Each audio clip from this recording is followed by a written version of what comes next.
Okay, I saw that people is coming. I think that we can start our meeting.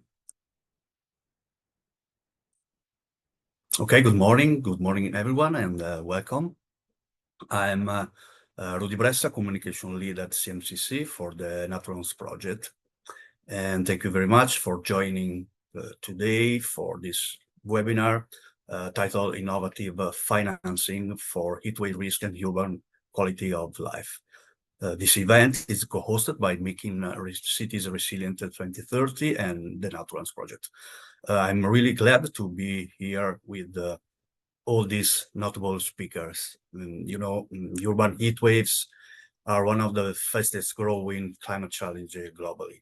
And yet financing for preparedness and protection is still lagging behind.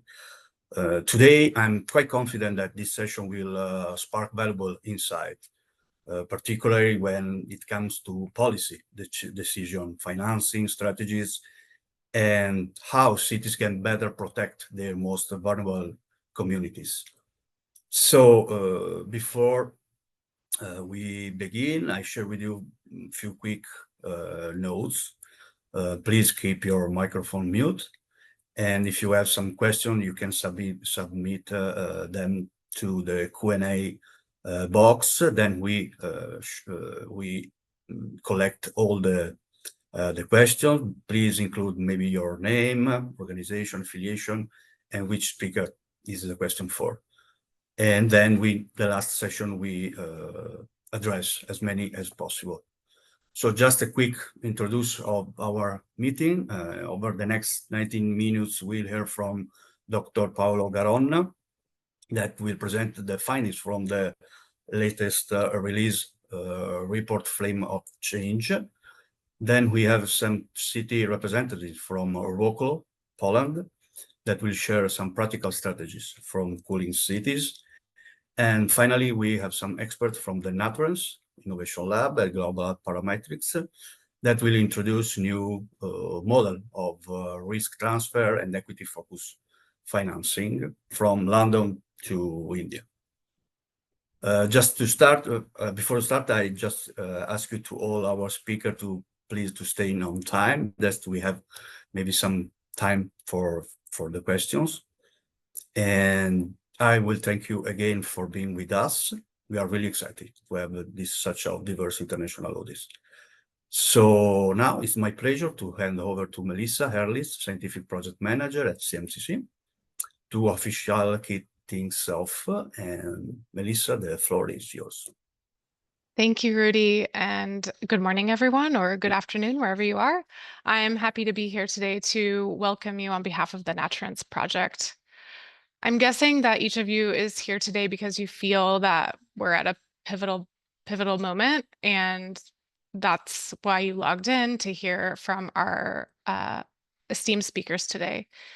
We know that urban heat waves are among the most severe and fast-growing climate risks worldwide, and that's because most of us actually live in cities where we experience firsthand the longer, more frequent, and more dangerous heat events. You also may know that there's a lot of work underway across the European Union and also across the globe to support cities to manage this risk by identifying and introducing solutions at multiple scales. And this can mean everything from practical guidance on assessment, on planning, and on cooling solutions. But the aspect that we want to focus on today is how do we move from plans to implementation. The UN Office for Disaster Risk Reduction has reminded us that dedicated financing for heat preparedness and response unfortunately remains scarce, and access to funds at the local level is one of the biggest barriers to building resilience. In fact, one of their initiatives, Making Cities Resilient 2030, which is one of the partners for our webinar today, has just released this week the second edition of the Flames of Change report. And we will share that with you because we encourage you to take a look, where you'll see that one of the 7 challenges that is addressed in the report is the lack of funding. And That's where they state that cities benefit most when various financing mechanisms are utilized simultaneously for projects at different scales. And they also stress the importance of targeted efforts, data collection, and private sector cooperation. So that brings us to why we're doing this webinar and why we see an increased need to look at urban innovative financing for urban heat waves. And what we mean by this is anything from mechanisms that blend public and private funds or that link payouts to climate triggers in order to get funds delivered faster, or that are designed to ensure that investments reach the most vulnerable.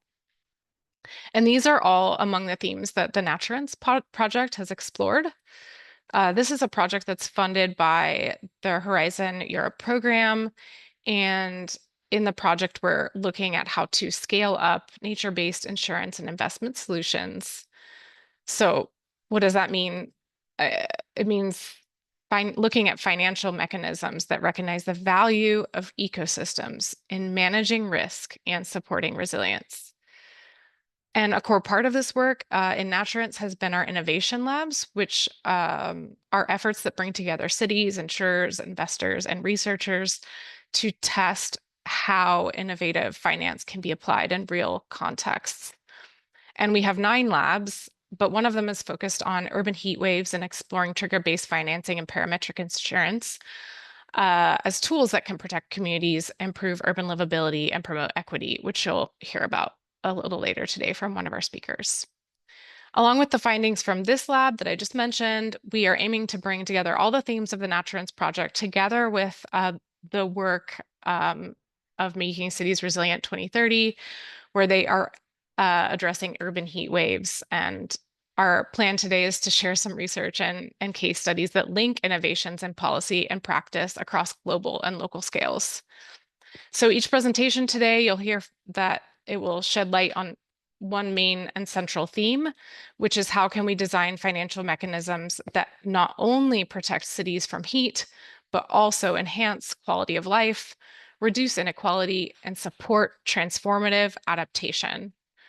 And with that, I'm delighted to open our session and introduce Dr. Paolo Garonna, who will share highlights from the Flames of Change report and focus on innovation through investment in research, public-private partnerships, and financing solutions. Thank you, Dr. Garonna, for joining us today.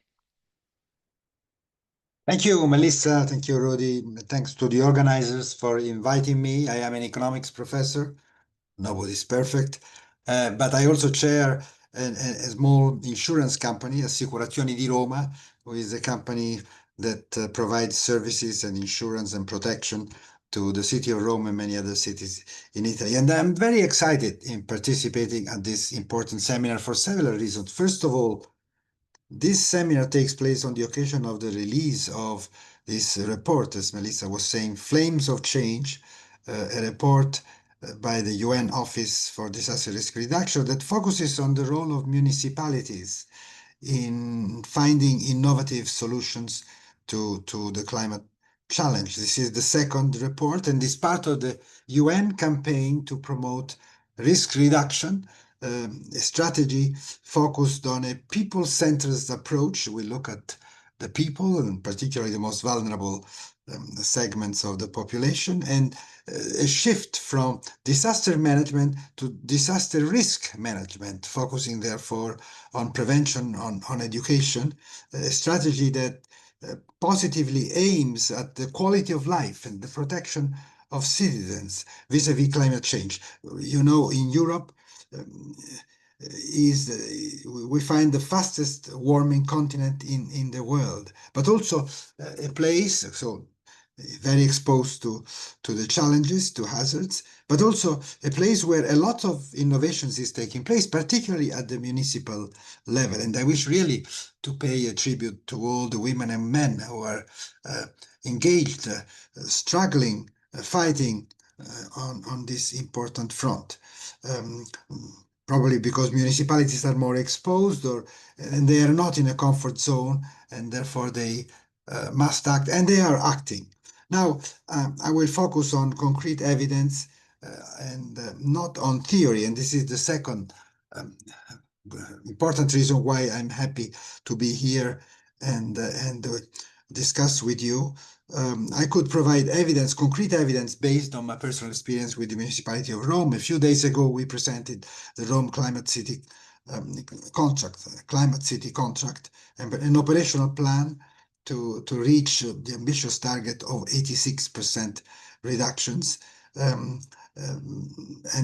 invest over 60 billion euros in decarbonization, urban regeneration, and innovation. Now, this is a vast program, but it's not mission impossible, and something is really happening at the level of the municipality.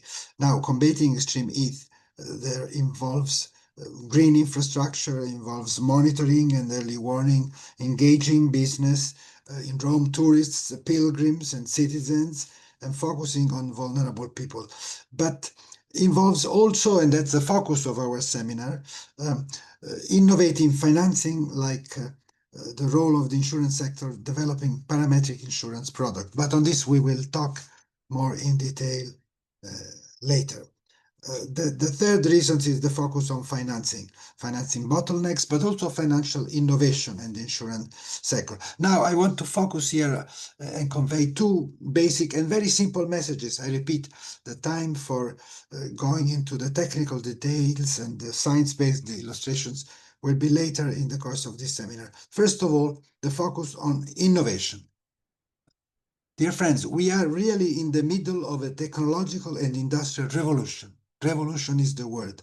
Artificial intelligence, data science, remote sensing and Earth observations, new metrics and accounting frameworks, new risk management tools, not only financial risks and ESG risks, but also geopolitical risk, natural catastrophe. So we focus today on parametric insurance, but believe me, this is the tip of the iceberg. There is a lot more and a lot more work and research for us to focus on. And the second basic and simple message is that the crucial challenge is on public-private partnerships. Partnerships at 360 degrees, vertically, the local level, the national level, and the global level, but also horizontally, inter-industrial cooperation and dialogue. Governments acting with private businesses, with the NGOs, Red Cross, civil protection agencies, volunteers, faith communities. So it is not only a government policy strategy, it's a people's strategy. And we need somehow a people's army to fight on this front. And on one thing, I think there is and there should be no doubt. And I would use the motto, no policy without market and no market without policy. On the one hand, public policy, particularly at the level of municipality, will fail without the critical mass of private savings and investment. So there is a state and public policy failure here. On the other hand, the private sector, the financial sector, and the insurance cannot work without the enabling intervention and support of policy making. So there is also not only state failure, but also market failure. Just, think of the compulsory car insurance. What would be driving? It would be impossible to drive on the roads without compulsory car insurance. And now I think our government in Italy has introduced compulsory insurance for natural catastrophes, which is for businesses, for small and medium enterprises, is a big challenge. But I think it shows how ambitious we can be if we have the governments and the public sector and the private sector working together. The recipe for success is channeling private savings and investment towards basic research, non-market services, infrastructure. Only finding new ways of public partnership and collaboration and mutual support, we will save our economies, our society, and the quality of life of our citizens. Ultimately, dear friends, it's not a question of economic efficiency, but it's above all a question of democracy. Thank you very much. Thank you very much. Thank you very much, Dr. Garonna. Thank you for your speech and to stay on time. It will really inspiring speech, especially with the timing that we are living right now. I was thinking about the Melissa hurricane that hit the Jamaica and the Caribbean in this hour that we are talking. And I think, yeah, this is as you say, that is just the top of the iceberg that we have to facing out. So I like your ideas that you share with us, that there is no market without policy and vice versa. And I think that the finance sector is one of the actor of this change that is named for this kind of our report. So right now I like to give the floor to our other other guests, sorry, and I'd like to give the floor to our guest from Poland, that will examine some practical example from the city, from implementing natural-based solution and strategies. So now we try to look out something that is really happen in Europe, in European cities. And I like to give the floor to Małgorzata Martina Zaleska. I hope to spelling well. Actually, I will present first, then Małgorzata. My name is Dagmara Rdzewska. I represent the municipality of Wrocław. So next slide, please. Our city, Wrocław, located in Lower Silesia in Poland, faces increasing challenges due to climate change, including rising temperatures and more frequent heat waves. The city suffers from the urban heat island effect. Sorry, Dagmara, could you share in big screen or the slide mode? Because we can see it right now. It's really small. Sure. Thank you very much. Sorry for interrupt you. It's okay. Is it better now or? No, we show the slide, the PPT. So if you can share to the big screen. Okay. Just a second.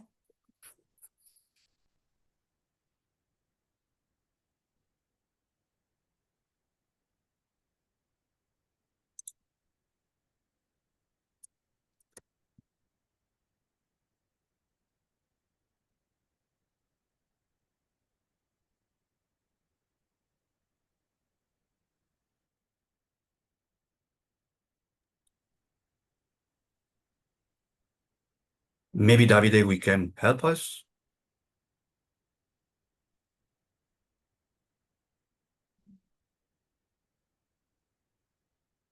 Wonderful. Thank you very much.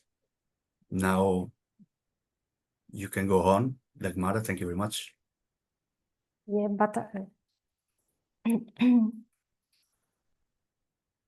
I cannot see the slides actually. Okay. Anyway, so the city suffers from the urban heat island effect, especially in densely built-up areas where there are many impervious surfaces, little greenery and shade, posing a serious risk to public health, infrastructure, and the economy. Since 2022, Wrocław has been the Making Cities Resilient 2030 Resilience Hub, committing itself to taking proactive measures to counteract the risks posed by natural disasters and climate change. The hub's main objectives focus on developing a replicable approach to implementing nature-based solutions through demonstration projects, supporting other cities to implement nature-based solutions more widely through knowledge sharing, collaboration, and promotion of nature-based solutions, and building partnerships with cities to strengthen resilience networks. To reduce heat stress, the city has developed strategies in line with national and EU frameworks, focusing on nature-based solutions as a tool to help build the city's resilience. As a result, urban heat risk management in Wrocław has been integrated into local policies on climate change adaptation, spatial planning, and urban development, such as the Wrocław Strategy 2050, Wrocław Climate Change Adaptation Plan, and the General Plan.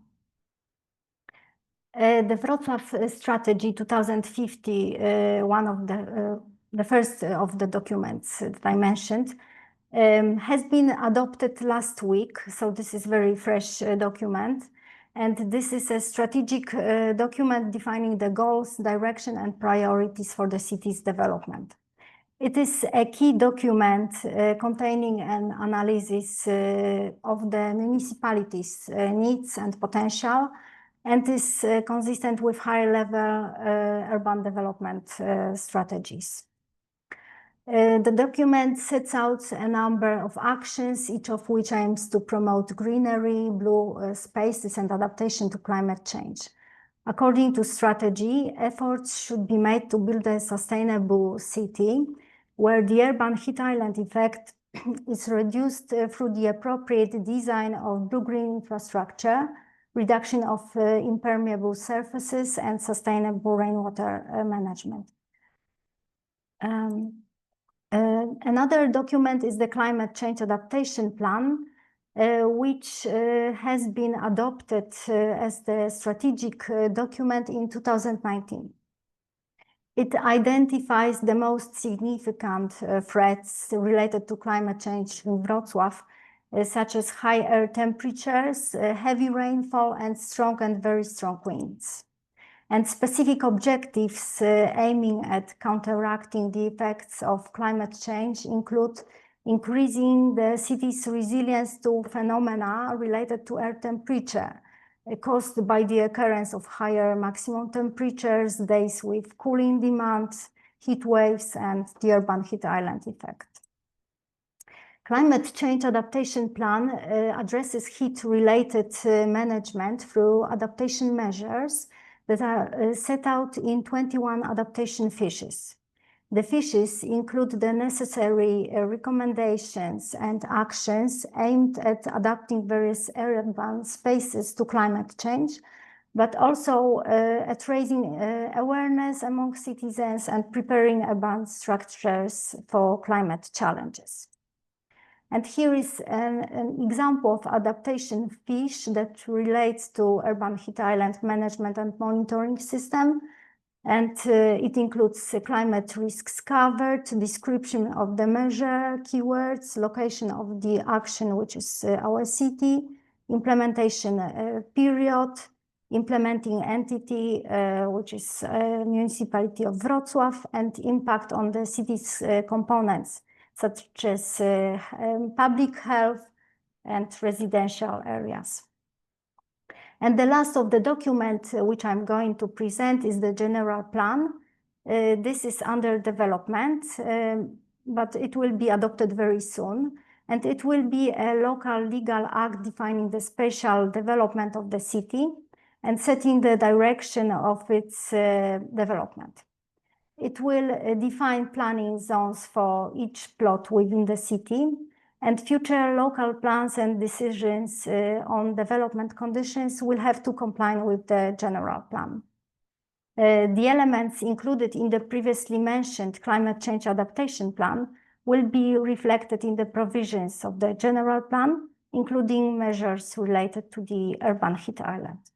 So thank you. That's all from me. Thank you very much, Dagmara, for this really interesting view or windows in what the city is doing. I think it is really watching at the future right now, and I'm really glad to see that you have a plan. You have a climate adaptation plan that is really helpful to manage this new climate that we are living on. So thank you again for your presentation. So I'd like to move the floor to Małgorzata Bartyna-Zielinska, please. Thank you very much. So we can use the same presentation, or I could try again to share. Yeah, we can try, right? I will try again to share my presentation. I That's don't know. right. It's working? Yeah, perfect. Same presentation mode, good. Okay, just a second. I will, speed up to my part. So Dagmara just explained very briefly the strategic documents that lead city the way how to manage the city and prepare investments. I would like to focus very briefly on projects. We have only 2 among others, and these are EU-funded projects. The first one is Grow Green, and the last one is Life Cool City. And the first thing that I would like to focus is that the EU-funded projects help cities to test new solutions that normally we wouldn't be able to test. So if you want to try some new solutions, especially in terms of climate change adaptation, these are the perfect tools for us to introduce new solutions then we could replicate in municipal investments. Broken Project is a quite old project because it's from 2017, that's when it started. But this was our first project when we focused on nature-based solutions as a tool in climate change adaptation, including heat waves, because as Dagmara mentioned, Wrocław suffers from heat waves. And this shows the approach we had back this time. So we created blue-green system consisting of green street and some green courtyards. This is the design, but this is the starting point. So we used courtyards in the 19th century part of the city in the downtown with lack of greenery, densely built. And together with residents, we co-designed the perfect courtyards for them with the use of blue and green infrastructure. But it, of course, was only beginning, because what we wanted to do, we wanted to test how these solutions really work as a tool in climate change adaptation. And this is the before, and this is right after we finished in December. You can see we invited residents to take part in planting as well, because we wanted them to take care of the courtyards as well. And this is how it looked half a year later. So this was our approach towards blue and green infrastructure back then. And we also greened the street.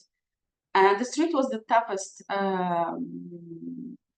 challenge because it's in the protected area, and it was in cooperation with the conservatory body. But as you may see, there is no greenery, and it's at the heart of our urban heat island. And what we decided to narrow the pedestrian side and introduce greenery on the crossroads of the streets. That's how it looked like in December when we finished it, and that's how it looked like in May.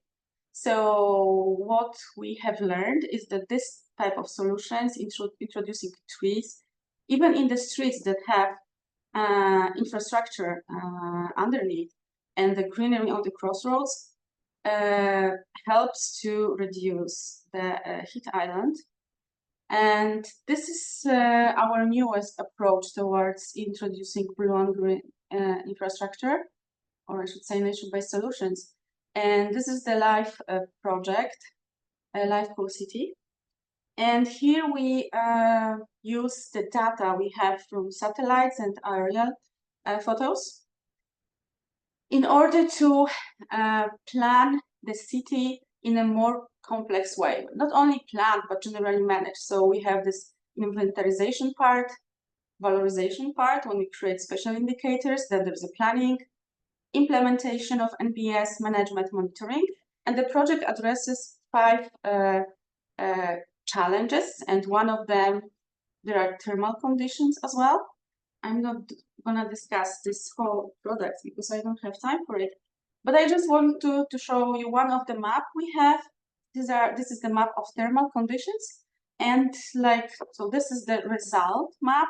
It's the thermal conditions index, but to create this map, we use other maps like insolation map, albedo map, and surface temperature map. So analysis of this map helped to create the thermal conditions map. So now we have the information about cool spots and hot spots.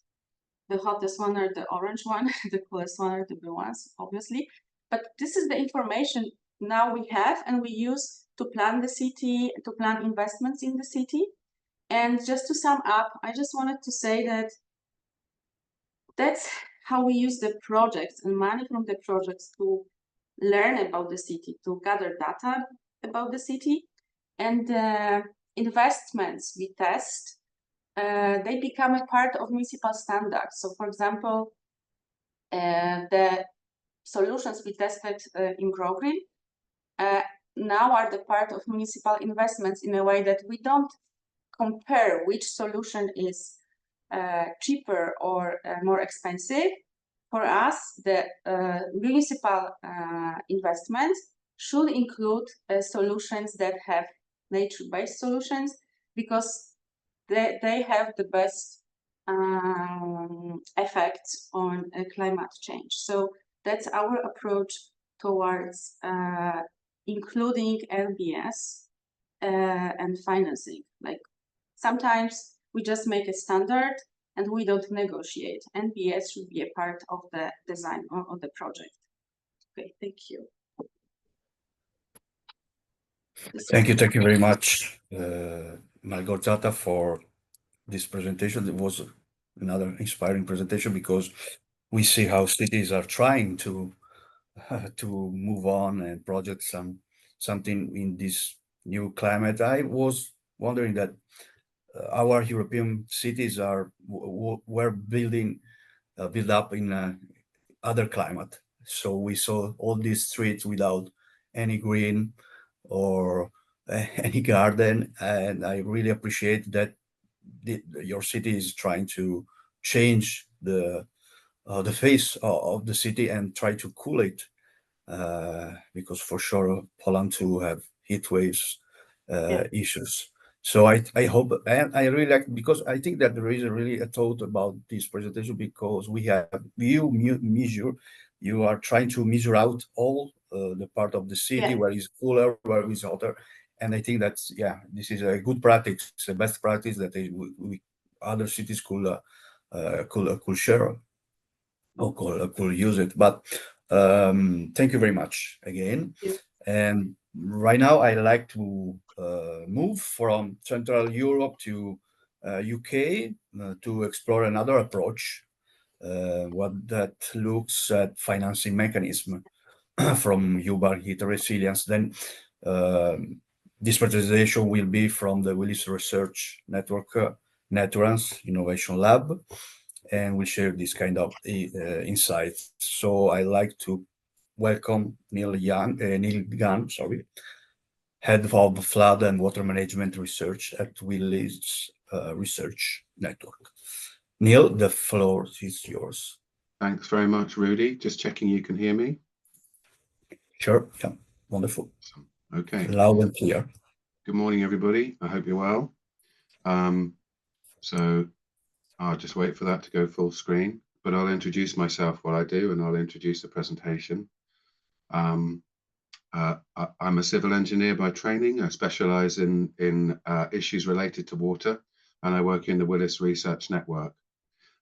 That's a part of Willis Towers Watson, the insurance broker. It's a team of subject matter experts who aim to understand uncertainty and thereby help clients and insurers understand risks better and find better ways of managing them and insuring them. I'd like to give credit for a lot of this work to Jamie Pollard and also Heather, who are going to follow me.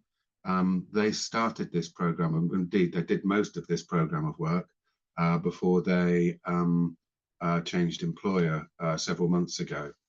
So I've enjoyed catching up on their work and then carrying it forward in new ways. Debbie or Rudy, may I have the next slide, please?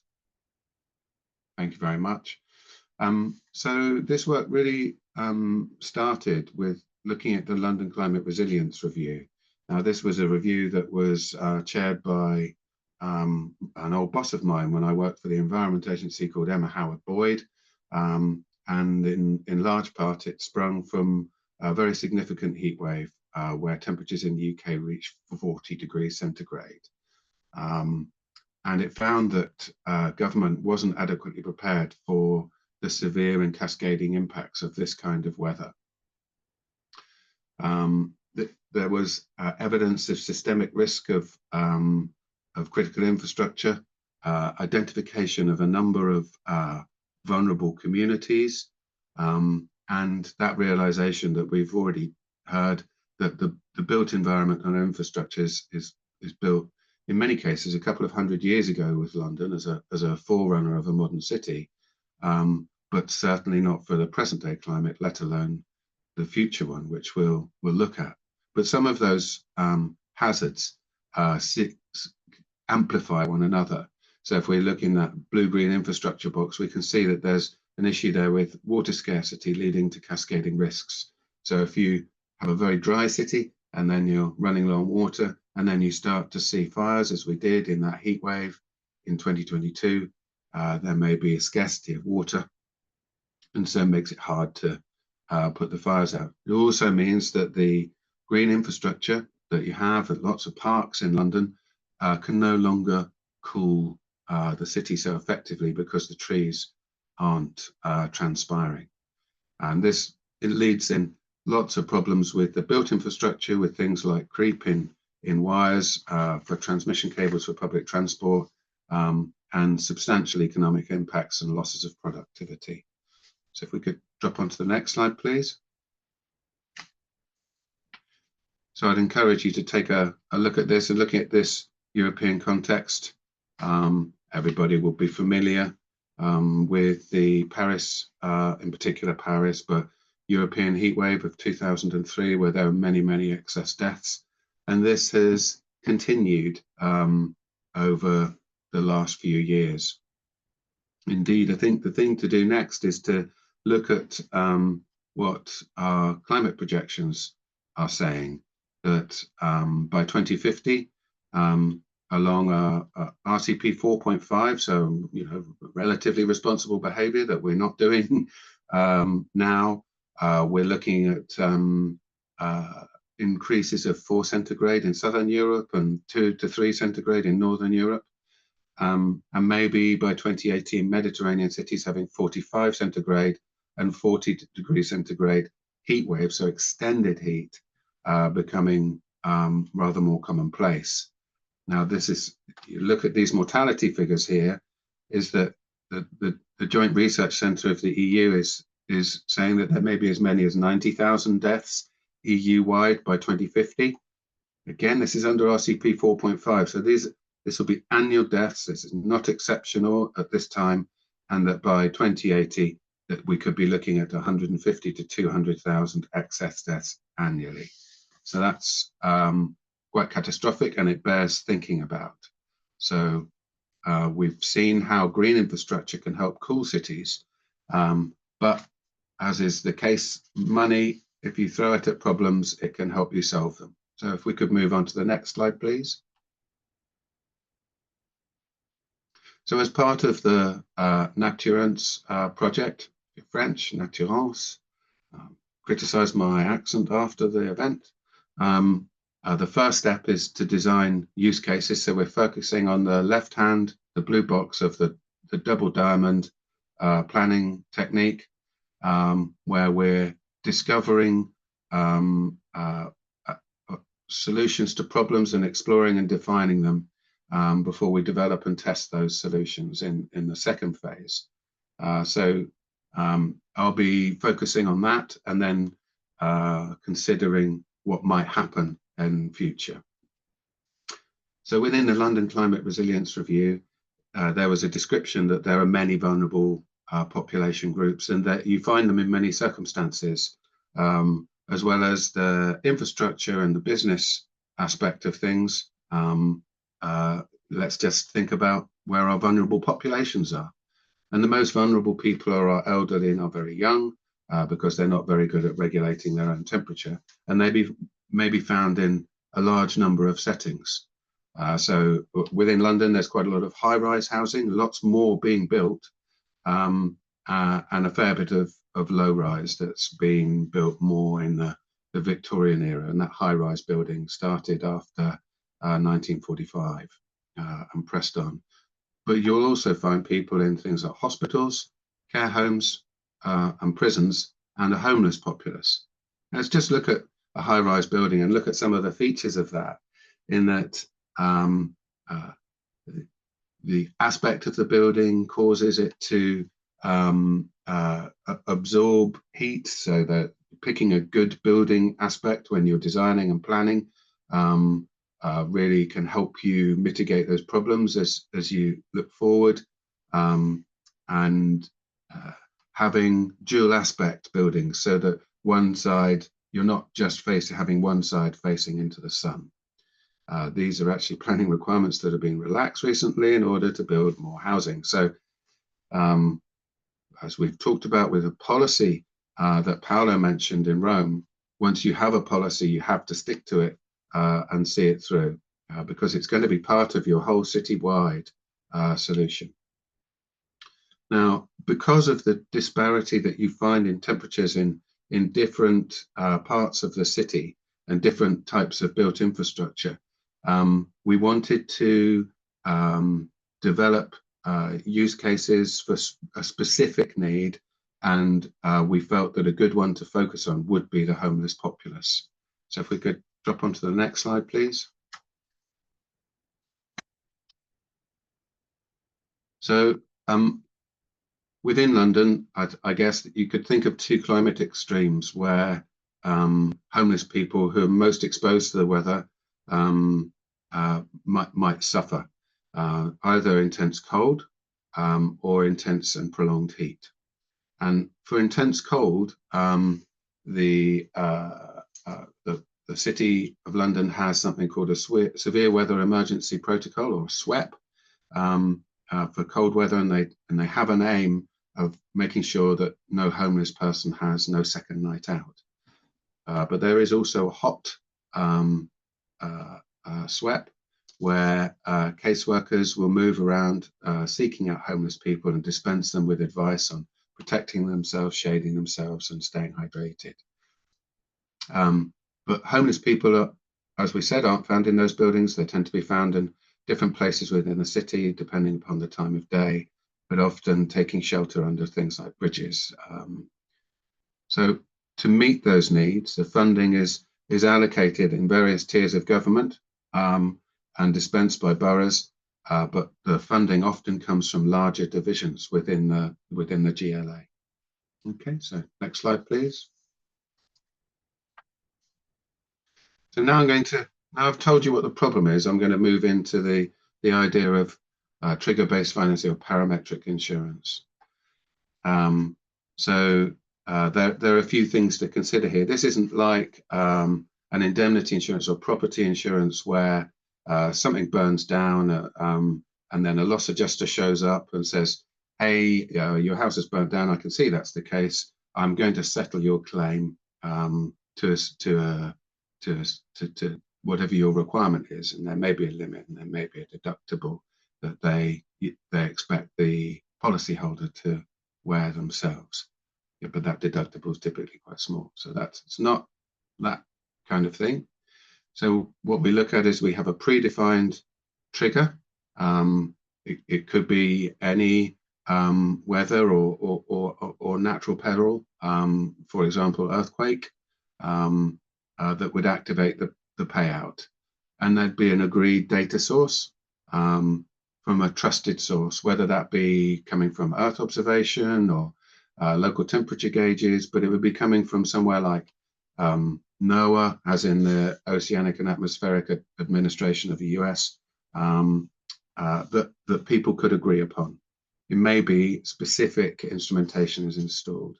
And then once that trigger is met, the payout is very quick, sometimes within as little as a couple of days.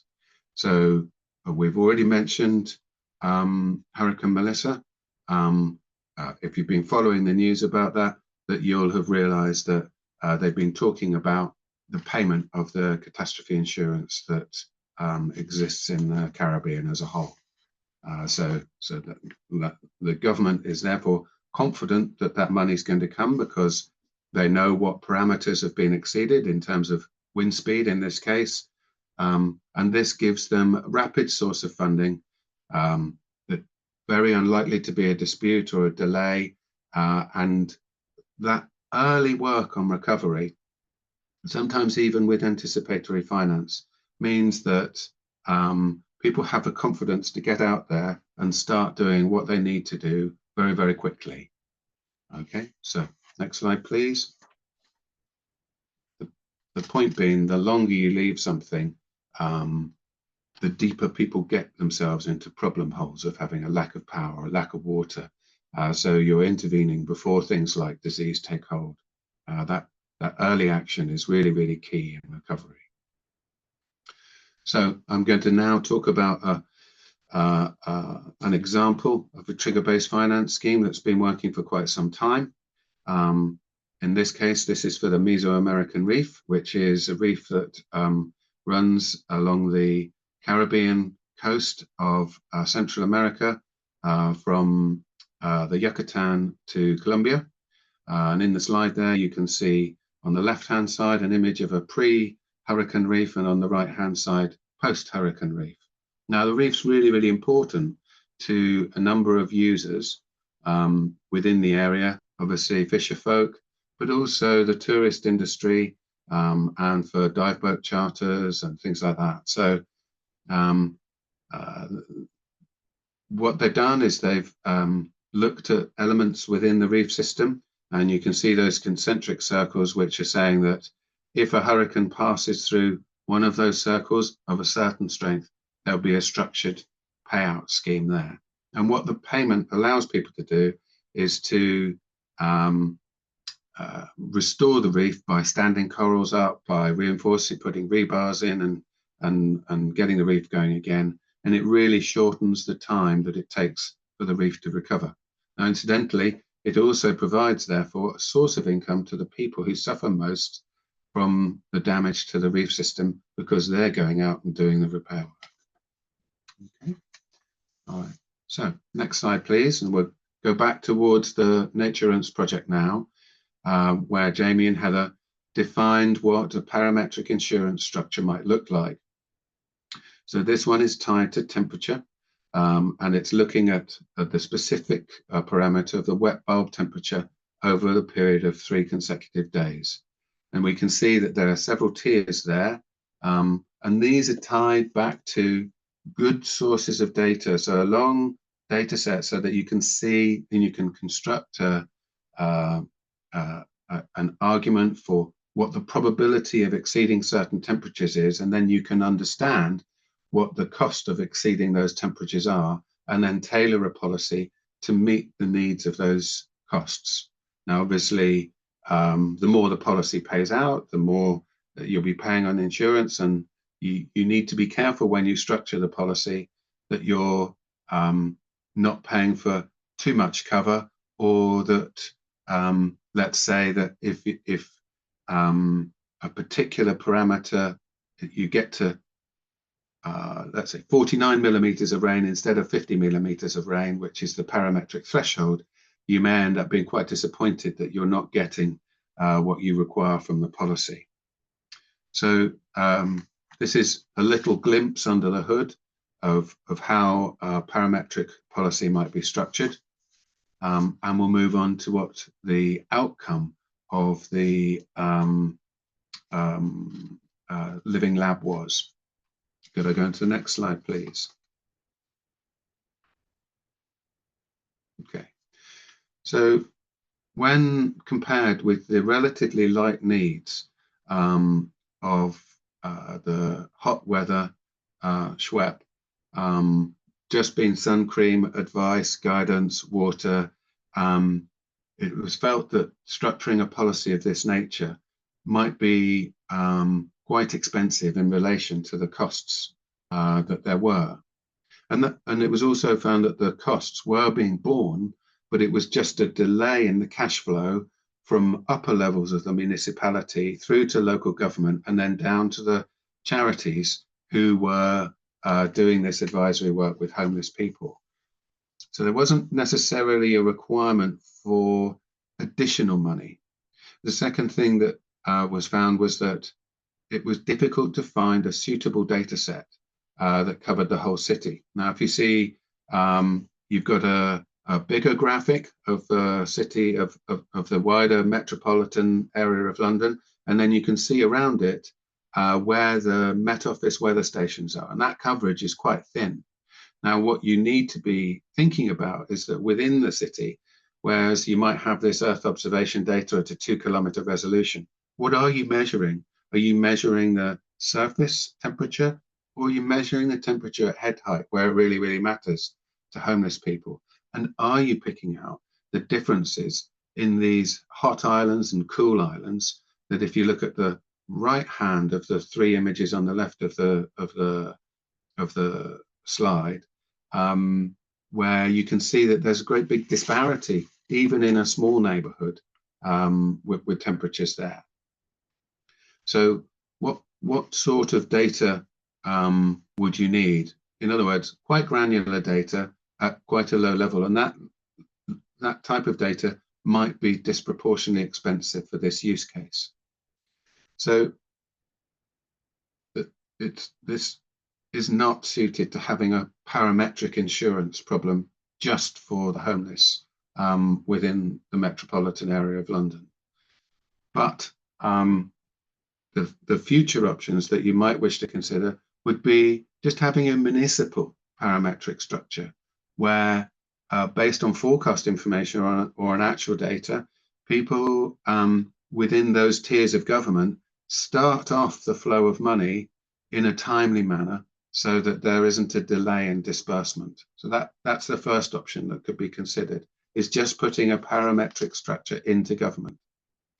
The second option would be to source data from commercial providers, but we've already found that this is quite expensive. The third option would be more complicated and look at all of those use cases, whether it's the citizenry, the infrastructure, the transport systems, or whatever, and develop a parametric product for all of the needs. And then the size of that product would then be sufficient to go to the expense of sourcing the temperature data across the city. And finally, one might look at developing a 2-step plan where low resolution data is used for that, perhaps for that pan city use case. And then if a certain threshold is exceeded using free Earth observation data, then that might trigger initial payment, and then the initial payment could fund the purchase of higher resolution data, allowing those use cases to be met. Okay, thank you very much. I'll pass you back to Rudy. Thank you, Neil, very much to stay on time and for giving us an initial look right into parametric approach and how trigger-based financing can be applied, and for giving us an insight on NATURANCE project and what we're doing on Willis Research Network Innovation Lab. But right now, I like to continue exploring the financial dimension, and this time focusing on parametric insurance and risk transfer mechanisms that are designed to address urban heat impacts.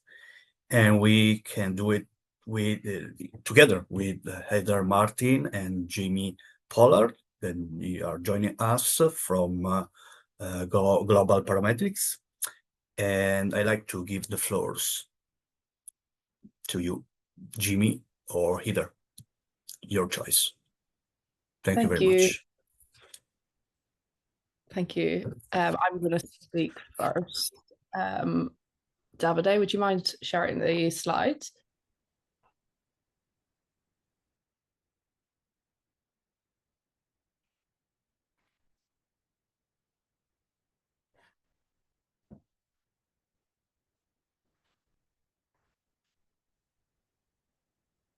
Thank you.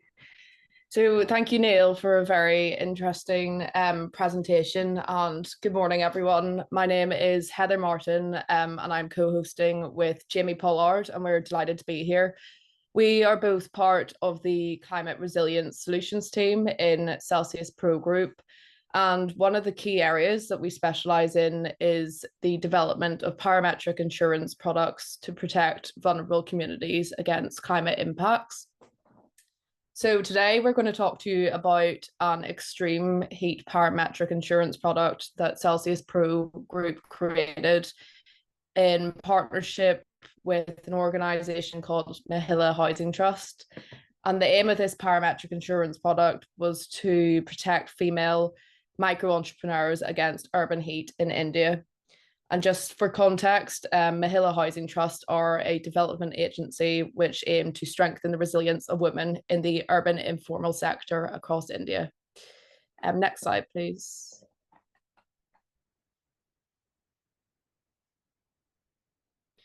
So firstly, why are we looking at extreme heat in India? Well, heat waves are rising in frequency and intensity across the whole of India. As we can see in this diagram, 57% of Indian districts are already exposed to high or very high heat, particularly on the western side of India. And this is only expected to increase by the end of the century. It's expected that average air temperatures may rise by up to 4.4 degrees Celsius.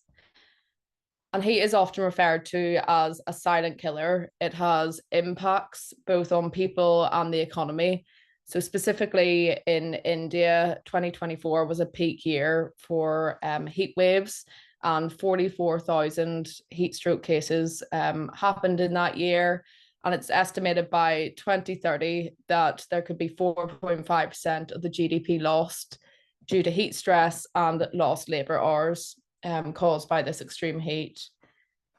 And then these impacts are worsened by the underlying vulnerabilities that are present in India.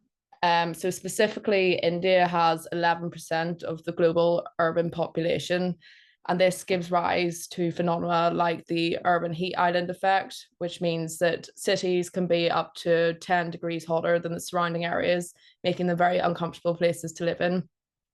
And then also the impacts are unequal, and particularly in India, there are a lot of vulnerable people, including women, elderly, and outdoor kind of informal workers who are most exposed to these heat conditions.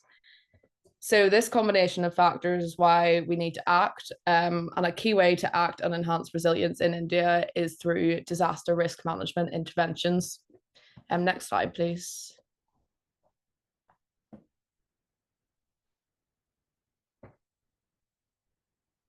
So this diagram shows the disaster risk management cycle. So disaster risk management should be considered across the entire disaster cycle. So from pre-disaster to post-disaster, there are a range of tools that you can use to manage and reduce your risk. So typically before a disaster such as a heat wave event, activities should focus around things such as risk awareness, risk assessment, risk reduction, and preparedness activities. So specifically for the Mahila Housing Trust case and the product we developed, Mahila Housing Trust actually implemented climate risk educational campaigns, which is a source of risk awareness, to really educate the female members of their organisation on what actions they can take to reduce their exposure to heat risks. But they've also implemented things such as risk reduction measures, so things like installing cool roofs on the houses that these women often work and sleep in.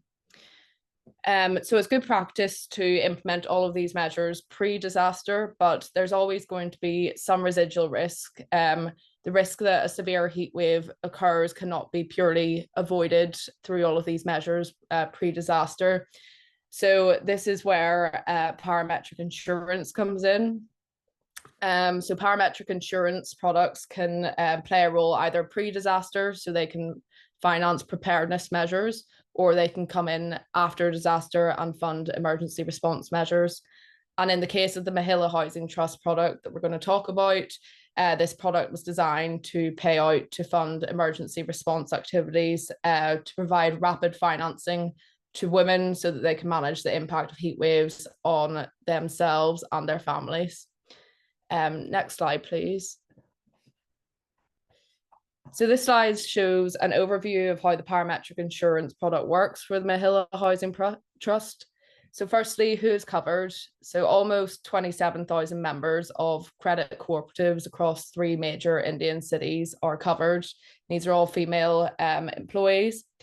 And how the parametric insurance works. So as Neil was describing, a parametric insurance product will typically pay out once a predefined threshold of a hazard is met. So in the case of heat waves, we could be looking at air temperature. And in this specific case, there's a twofold trigger mechanism. So firstly, the temperature is assessed over these given cities in India. And if a predefined minimum threshold of air temperature is met for 2 consecutive days, a initial payout will be made to these females. And then actually, if the temperature continues to rise beyond this and hits a second predefined threshold, then a second and larger payout is made. And the idea here is the longer the women are exposed to heat and the higher the temperatures, the more impacts there will be, and therefore the more financial recovery they would get. And so what are the use cases for these kind of payouts? Well, a clear benefit of parametric insurance is that payouts are entirely flexible. So women can use this payout for whatever way is best to manage their impacts. So a key example could be that the money could compensate the women for loss in income because it's so hot they can't go to work, and therefore them going to work would be risking their health. So they stay at home instead, and instead of losing out on that money, they receive an insurance payout, which then helps them firstly not be exposed to the heat, but secondly it helps put things like food on the table for their family. Next slide, please. So this slide, again, is just showing a more visual representation of how the policy works in one of the districts called Vadodara in India. So the step 1 is that daily air temperature is monitored throughout the whole policy period. And this is done by Celsius Pro. And we use an independent source of temperature data to monitor this. So the data source is called ERA5. And this combines real world weather observations and model simulations to basically simulate the daily air temperature. And the reason we are monitoring this is to understand whether the individual triggers have been met for Vadodara district. So if we look at this graph on number 2, this is just an example of how a payout could work. So this is showing a monitoring period of 15 days. And as you can see, the trigger 1 is at 40 degrees, the trigger 2 is at 43 degrees. And if you remember, we need to rate trigger 1 for at least 2 consecutive days to trigger a payout. So we can see on day 6 that trigger 1 has been met, and it continues for 2 days. So that would have issued 1 payout to the females. And then as the temperature continues to increase, it actually reaches that second trigger. So in this situation, the payout would have been made, and this would be made to the credit cooperatives where the females are members of, and it's normally received within 20 days, which again is a key benefit of parametric insurance. You get the money fast to then deal with the impacts that you are suffering from. So if we go on to the next slide, I'm going to pass on to Jamie, who's going to discuss the importance of collaboration in these types of projects and how we see this work developing over the coming years. Thank you. Fantastic. Thank you so much, Heather, and good morning, everyone. It's brilliant to be with you today. So, as Heather mentioned, being able to put these kinds of innovative financing products in place requires a diverse and pretty deep collaboration between a number of different partners. So I would just want to spend a bit of time explaining how the different organizations involved in the development and implementation of this program really help to bring it together. And then I'll move on a bit to talk about where we see this work going next. So as Heather has already mentioned, Mahila Housing Trust were the critical core partner that we worked with in order to develop and then implement this product. And that collaboration was particularly focused around very close work on the product development itself, so making sure it is well tailored to the needs of the people who are being targeted, and also that it is distributed and communicated in a way that is consistent with these other risk management approaches, which are critical alongside the parametric product itself. Alongside that kind of product development, marketing, and distribution function, in order to put these things in place in a particular country, you need to have a good understanding of the regulatory and legal restrictions or enabling factors which may be in place. And for that, we move to the second pillar on this slide, where we worked closely with Howden Insurance Brokers and with GoDigit, Indian-based insurance company, in order to understand what needed to be put in place in order to get a parametric insurance product up and running in a way that satisfies all of the necessary local and national conditions. It's also important to point out that GoDigit, as a local insurance company, were able to support with the administration and distribution of the products, and involving partners such as GoDigit really helps to build up local insurance industry capacities as well. So as well as the kind of distribution and putting the product out there, the other thing that an insurance product needs is underwriting capacity and, in some cases, premium support. In this case, the underwriting capacity was provided by a public-private partnership known as the Natural Disaster Fund, which is essentially a fund that includes input capital from both the German and the UK governments, which is then matched by additional capital from Hanover Re.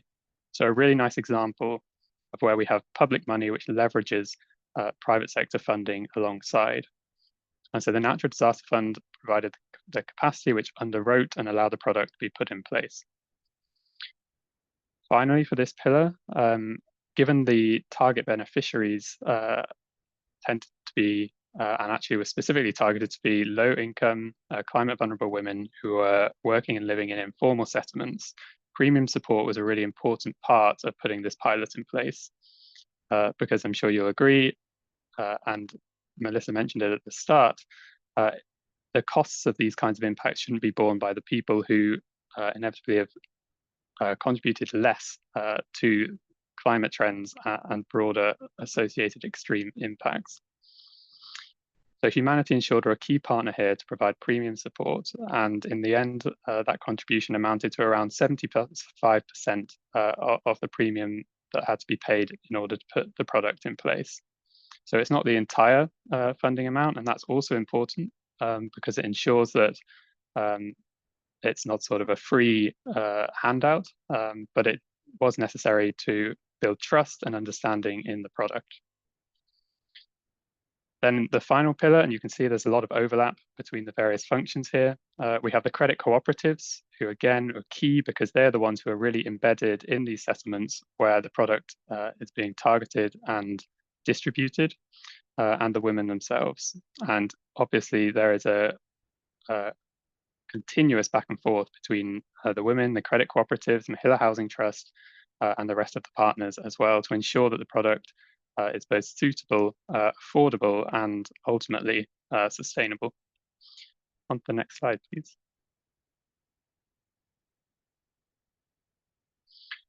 So, as with many such pilot projects, two key questions emerge from all of this work. Does it work? And where are we going next? On the first question of whether it works, many of you who are familiar with insurance products will know that it can be difficult to demonstrate proof of concept for an insurance product, because these instruments are only designed to kick in if you have a really severe extreme event which triggers a payout from the product. So ideally, you don't want the insurance product to pay out, because it means that you've had one of these really severe, impactful events. The other way of looking at it is that if you do have an event such as that, or such as Melissa, the hurricane which was mentioned earlier, the benefit of having these kinds of prearranged financing in place really becomes clear. And we have an example of that for this project. So in May 2024, there was a severe heatwave event which impacted Ahmedabad, which is one of the 3 cities where the product was distributed. And as a result of the product being in place, a payout was made to over 2,000 women, with those payouts then being used to compensate for the loss of income and to support women for the additional costs that arise during a heatwave event. So we have a really clear proof of concept there. And that also, through word of mouth, led to more women enrolling in the program in the subsequent renewal. On the question of where we're going next, so building on this proof of concept, this example of it working, we're working closely with MHT to come up with strategies for expanding the number of people that we reach within the existing cities, to also expand the footprint to other cities within India. So MHT do have a presence across approximately 30 cities within India. And so we're looking at putting in place the other parts of this infrastructure. So linking up with other credit cooperatives and using their networks as well to put this product in place in other cities across the country. And finally, we're also looking at expanding towards additional perils. So we know, for example, that monsoonal rainfall also has a severe impact on many of these people. So that is another area we're planning to go next. Next slide, please.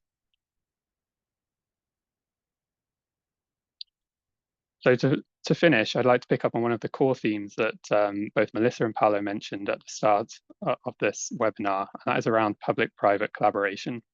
So I mentioned earlier that the Natural Disaster Fund has supported this particular program in a couple of ways alongside all the other critical partners that I spoke about. So the ways that the Natural Disaster Fund specifically has helped to get this pilot up and running is firstly through providing technical assistance funding. So that is the money that is needed to do things like the product design, trainings within the communities, the campaigns around the product itself. And it's provided that risk capital to underwrite the product. And as I mentioned, that's a combination of money from the German and UK governments and private sector capital from Hanover Re. So through this public-private collaboration, we managed to reach 26,000 women in the first year of the product launch. This has increased, I'd say, modestly into the second year, but with our scaling strategies, we hope to grow it considerably in the future. And so I'd like to finish by saying that obviously we focused on a specific case study here, a particular type of product in one country, but through deploying these kinds of public-private collaborations, we're optimistic about being able to reach more people and have more impact globally in the future. Thank you. Thank you, Jamie and Heather, for your presentation. We have a lot of data and information, really important. I think was an important way to close the circle and show us how parametric insurance can be a fundamental tool for managing heat waves or extreme event. I think that could enable cities and communities to act quickly, right, to protect the most vulnerable part of the community and maybe turn data into action. So I think that today we covered a lot of ground and we are trying to shape in the future action to manage heat waves in this new climate, from local adaptation strategies to financing and equity. And we collect some questions, some Q&A for this session. We are perfectly on time, so we can take a few minutes from some questions from the audience. And for this reason, I'd like to have Melissa with me to help lead the Q&A section. Hi, Melissa, welcome back. Thank you so much. And thanks to all our speakers. If they don't mind, maybe we can actually also ask all our speakers to join us with their cameras so that we can make this a conversation. And once again, thank you so much. We really covered a lot of ground here and a lot of examples. I think at the beginning we really promised to highlight innovative financing, and I think you'll agree that we touched on some interesting concepts or proofs of concept today. So really would love to hear from the audience that joined. So make sure you click on the Q&A button at the bottom of your screen and pose your questions. We already did have a couple of questions about will the webinar be available afterwards, and the answer is yes. And maybe one of my colleagues can drop the link to the NATURANCE website where it will be posted. But we can also follow up with all of our registrants afterwards to share that when it's available. So thank you again, everyone. I was reflecting on the fact that each of you touched on the importance of data for making decisions about how to target financing, and recognizing that maybe having hyper detailed data needs to be thought through before you make such a big investment, right? That was what Neil was saying in the case of London. I was also thinking about the Cool City data in Wrocław, and I was actually playing around with the site a bit while the other presenters were talking, because I hadn't looked at it before. And I wondered if our colleagues from Wrocław would talk a little bit about how this rich data source is being utilized. So you've obviously done a lot of work to make this available. Is it being used by other departments in the government that maybe aren't historically addressing climate actions? And do you think in the future it might be overlaid with further data to even more refine what you're looking at, such as social indicators? So I was just thinking about starting with the data that we have and thinking about how to refine it and make sure it's widely utilized. So yeah, any thoughts on that? Okay, I can answer that question. Actually, this is a really good question, but in a way that's where we are with our project, because it ends in 2029. So right now we have all this data, and we think of the potential use of the data, but it's not only for Sustainable Development Department, but also for Urban Planning Department and Environmental Department, but also because what I showed you, it's about thermal conditions, but we have greenery, biodiversity, permeable surface, and all this information. So we think of including this on all stages. So when creating policies and special documents that Dagmara presented, then through making plans and investments, then into investments, and then into management.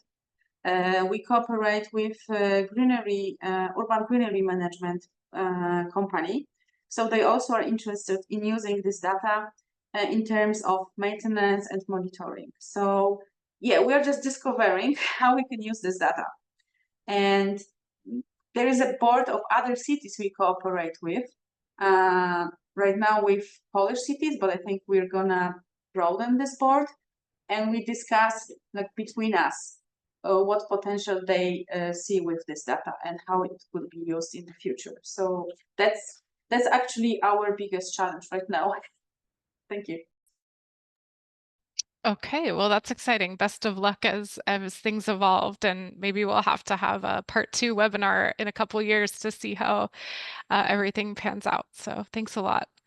And I guess on that note, again, talking about data, but also public-private partnerships, we hear that term a lot in terms of funding, but I'm hearing one of the themes is about data sharing, public-private data sharing. And I wondered if any one of our guests today could talk a little bit about what that looks like and how those conversations get started, and how, maybe some examples or how that kind of public-private data sharing is managed. It's sort of a general question, but I don't think I hear that talked about a lot in terms of how bringing public-private data sharing to life can pan out. I don't want to put anyone on a spot, but go ahead, Paolo.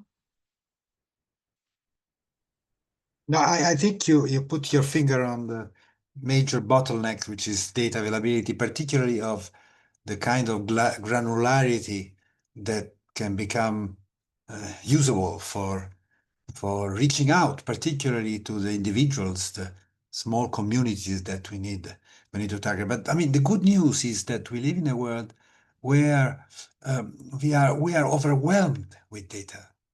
And actually, you see, if you see it from the individual point of view, you may say that, you know, in terms of privacy, I mean, there are you know, our data are not protected, and so I think, you know, the problem is to really tap new data sources and use new data capturing techniques. You know, think of GPS, and I mean, think of the military, the kind of data they have to target. So, you know, at the micro level. So I think on that, really, as you said, micro, macro, and public, private, where I think the first thing is the public confidence with one another. Because I think if the individual is trying to protect his data and the public is trying to intrude for whatever reasons into that, we go nowhere. So I think, you know, to protect the, you know, for instance, the confidentiality of the use of the data by the you know, the statistical sources, and on the other side, the willingness of the people to provide their data to help. So on that, I think you're really, I think there is a lot to do, and I think a lot of it is in terms of policy and business interplays and collaboration, rather than, you know, seeing the two worlds and as being separated and apart.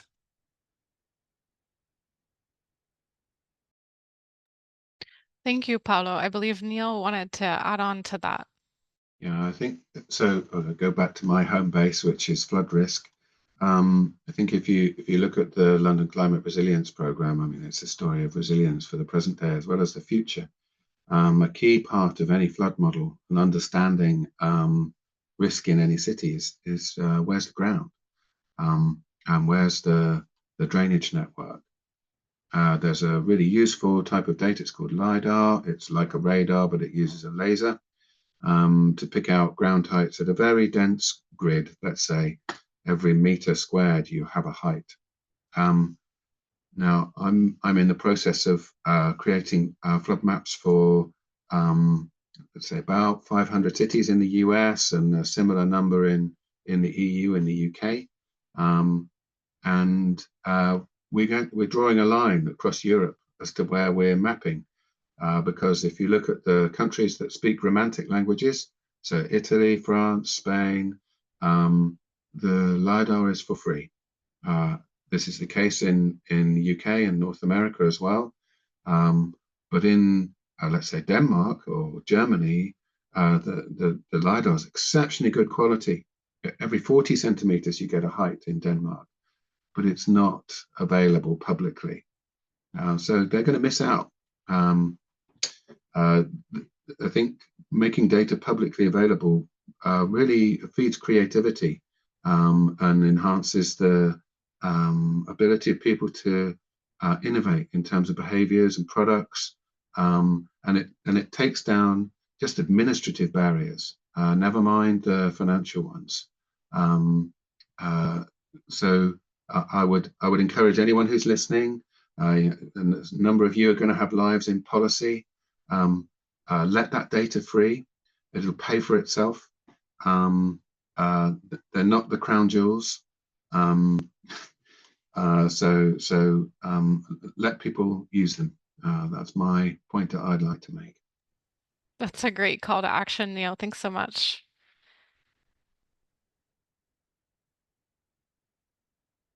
Thank you, Neil. Thank you, Melissa. So another question from the audience that I like to share with our speaker. How can parametric insurance ensure fairness and accuracy in payouts when predefined triggers might not fully capture the actual economic impact or localized damage of a disaster? I'm happy to take that. So I Thank you think very much, Sheila. I think a lot of the kind of validation piece and making sure that the product pays out for measurable impacts on ground is done in the product development stage. So in the product development stage, we will do a lot of testing. Say if we're looking at heat, we can look at many different data sets for heat or temperature, and we test the correlation of that with real observed impacts that have happened in the past. And this is a real part of the product development stage, like really making sure that your trigger matches the impact. So I'd say that kind of basis risk, so basis risk is the risk that there will be a big event but no payout, is majorly captured in the product design, but then there will always still be, you can never reduce it fully, so there will always still be risk that there is a big event and your product won't capture it. And for this, I would say there are other routes you can explore, such as soft triggers. So we've seen in different programs across the world, if your parametric insurance product doesn't trigger, maybe a softer trigger, such as the government declaring an emergency, could release some of those funds instead, even if your specific instrument hasn't captured it. So it's kind of balancing a really thorough product development with other options for inevitably when there could be a big event on ground and people are suffering, when we basically can ensure a flow of money, maybe not as much as the parametric insurance product would have released, but maybe like a minimum payment if something like the government has issued a statement of emergency. Thanks, Heather. Thank you, Heather. Can I add on to that? You're one of the other themes I'm hearing here today, and in your answer, is the need to be hyper local with our solutions, right? Is that something that you see as an important aspect of something like parametric insurance? Is hyper local design? I think it's a balancing act. So in the case of temperature, you could use lots of very specific temperature gauges throughout a city. But then if you want to transfer this to the insurance markets, you need to have trust from the insurance market so that they trust your data source and then price it adequately. And to do this, typically they would actually prefer using maybe less granular gridded data sets, such as ERA5 that I was talking about, which aren't perfect. They're going to, average temperatures over a large area compared to a pinpointed location. But there are other benefits of using this type of data, such as they have massive long histories, so you can really assess the climate extremes from, say, 1940 to the present day. Whereas if you're looking at really hyper-local data from a thermometer, it might only go back 10 years, so you're not really getting a realistic view of risk. And it could also have lots of data errors as well. So it's great to be local. Like, it's definitely more accurate if you have a thermometer right in the place that you're trying to insure, but you have to balance it with the fact that you're going to have to insure it and build trust in the insurance industry. Thanks. Thanks so much, Heather. That was very well said.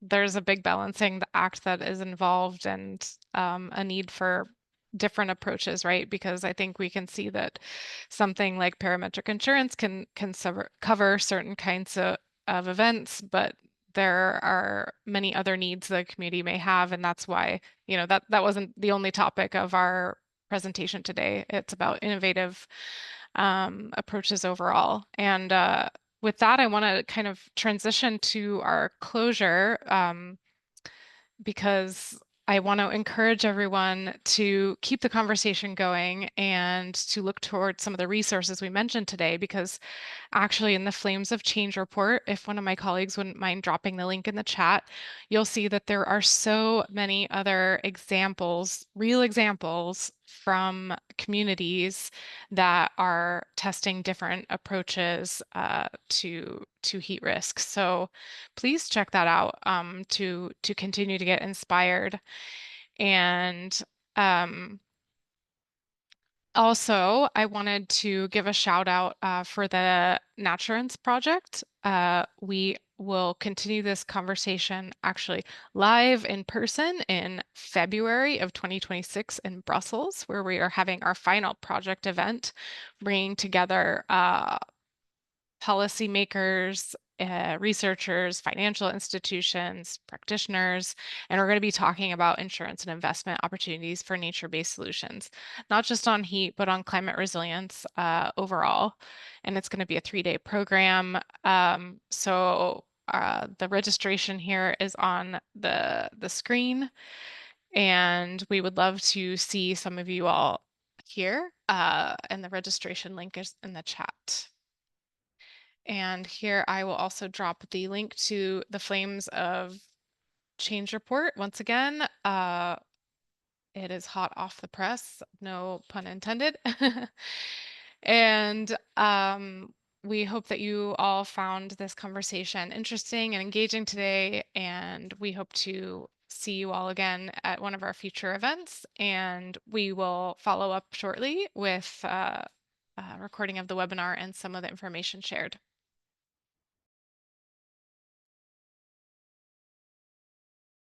Thank you very much, Melissa. I think that we reached the end of this event. I really thank all our speakers, Paolo Garonna, Dagmara Riziesca, Malgorzata Bartina-Zieniska, Neil Gunn, and Heather Martin and Jamie Pollard for being with us. I have to thank you, Melissa, for this conduction, Davide behind our direction, and for sure all the audience that being with us until the end.